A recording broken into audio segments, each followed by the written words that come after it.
Hey, Shalom Akim. Want to begin this lesson by giving all praise, honor, and glory to Yahweh Bashim Yahweh Shah. Double honors to the head apostles and elders of Great Millstone. And Shalom, Yahweh Bashim Yahweh Shah, Barakatham, Waha, Rakak, Wadash, to you brothers out there that's laboring in his work. So, yeah, this lesson is going to be centered around, understanding the times and the seasons that we in. But you got to understand about the Heavenly Father, which when you consider his works, nothing never stays the same. Everything is pretty much seasonal, all right? And in saying that, we're not really in the times where you should be looking to bring guys into the camp, you know? Although that's a beautiful thing, if brothers come in, you know, and, sincere brothers to help further this gospel. But we pretty much at the end of this thing, man. This word has gone out. And it's like this. Either you in or out. That's the time we coming into. Pursuing the Revelation, the 22nd chapter. Let him who is unjust be unjust still. And he who is holy be holy still. All right? Meaning, if they have not, fully come into this thing, they on the fence, then it's not for them, man. All right? You got to remember this thing is seasonal, man. We moving into the summer, all right? Spiritually, pursuing the Matthew the 24th chapter. When Yahweh Shah said, when you see the figs begin to grow and the buds shoot forth, then you know that the summer is not. So the season is changing, man. All right, the stages we're about to move into is the time where you're going to have a large amount of believers to believe on what we're speaking, all right, which is going to make up that number of the 1/3, man, which John saw in Revelation the 7th chapter. But as far as guys, just coming into the camp, again, everything is in the will of Yahweh Bashim Yahweh Shah, but understanding the times that we in, if you haven't, gotten this truth and woken up to what comes along with this truth, the responsibility, if you have been entrusted with this knowledge and you haven't got out to any of these camps and have looked to join, then pretty much it's not for you, man. All right? So, I'm going to start off in the book of Joshua, the 24th chapter, in the 15th verse. It says, and if it seem evil unto you to serve the Lord, choose you this day whom ye will serve. Yeah, and that's the time we in, man. We ain't in a time where we sitting down, waiting on you to come up with a decision, all right? You struggling between, should you stay in the church, or you wrestling with what camp, you still, wondering who got the truth. Look, man, we in a time now, either you in or you out, all right? This day, you should choose if you're going to serve Yahweh Bashim Yahweh Shah, man. It says, whether the gods which your fathers served that were on the other side of the flood, or the gods of the Amorites, in whose land ye dwell.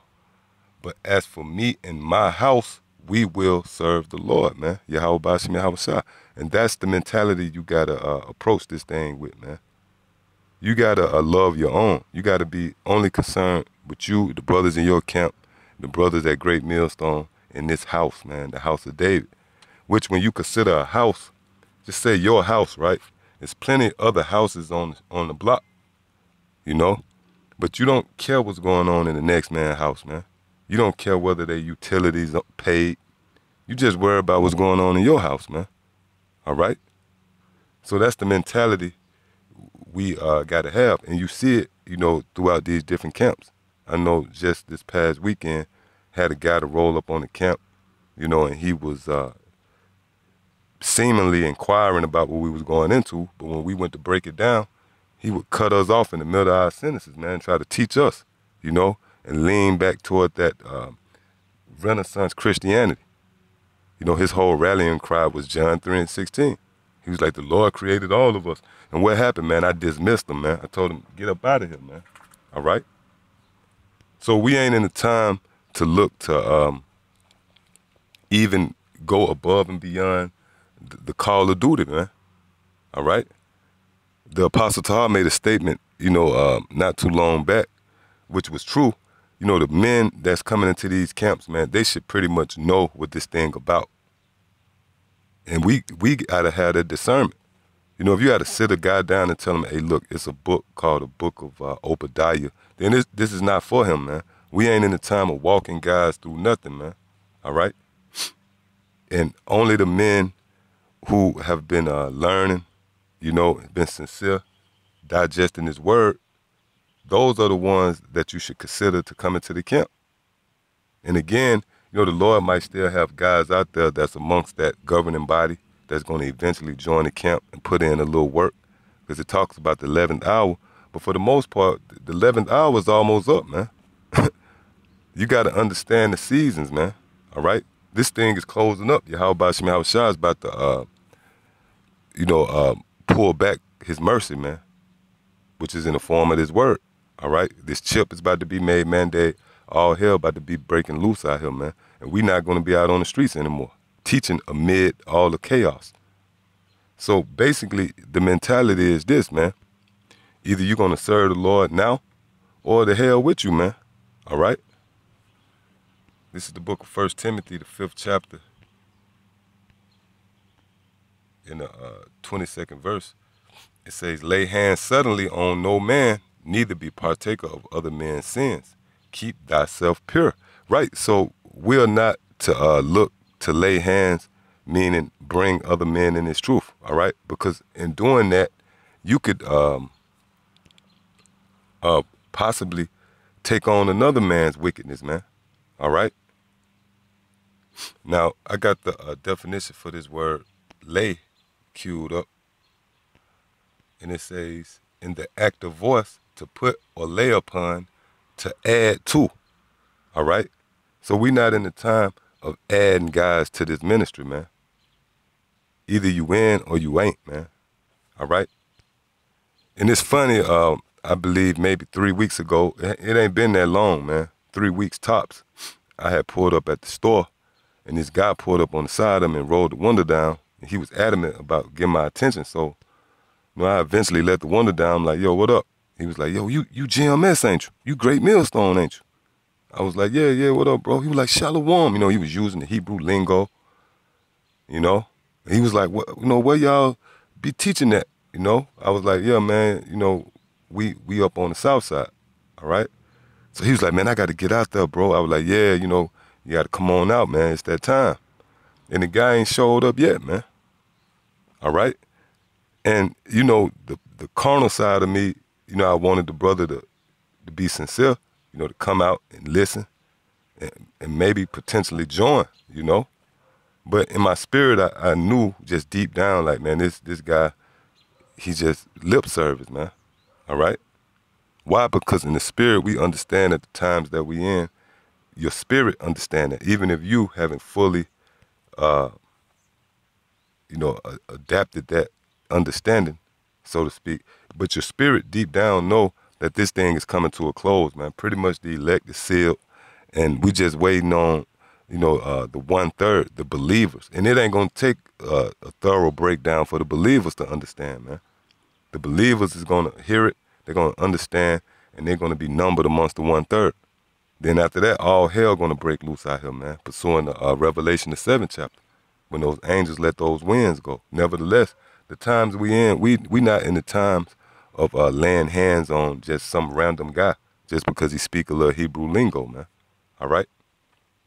So from there, I want to go to the book of Ecclesiasticus, the 13th chapter.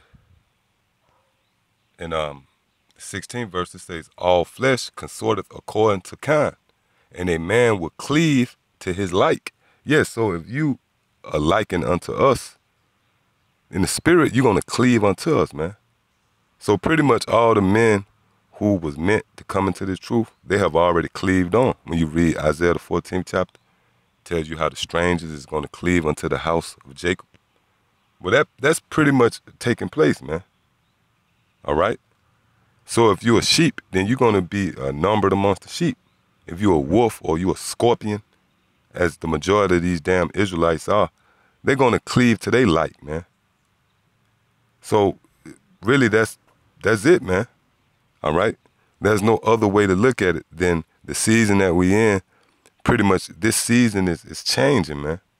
It's not like 7 years ago, 5, 6, 7, 10, 15 years ago, where, you know, that gathering was, you know, it was thorough, you know. You notice if you go and watch any of the old videos of the apostles and different brothers, you know, they was more patient, sitting down, going, give me this precept, give me that precept, bringing out edification to men that might roll up on the camp. But now, when you examine these different videos, man, brothers is pretty much cornering people off. They blocking people off, man. They not even dealing with people who come up to the camp. Why? Because in the spirit, this is not that season, man. All right? Matter of fact, let me get this real quick. The book of Isaiah, the 8th chapter. In the 16th verse, it says, bind up the testimony, seal the law among my disciples. Yeah, and this is pretty much like a huddle. If you know, if you can vividly picture a football huddle, you know, you bind it up, you seal that huddle up so nobody else can come in and ear hustle on what you're talking about, man. That's pretty much the season we in, man. The Lord is binding this thing up amongst his disciples, man. All right? And everybody else is pretty much going to be blocked out. So, yeah, I just wanted to go into that real quick. You know, I hope this lesson was edifying. Until the next time I say shalom.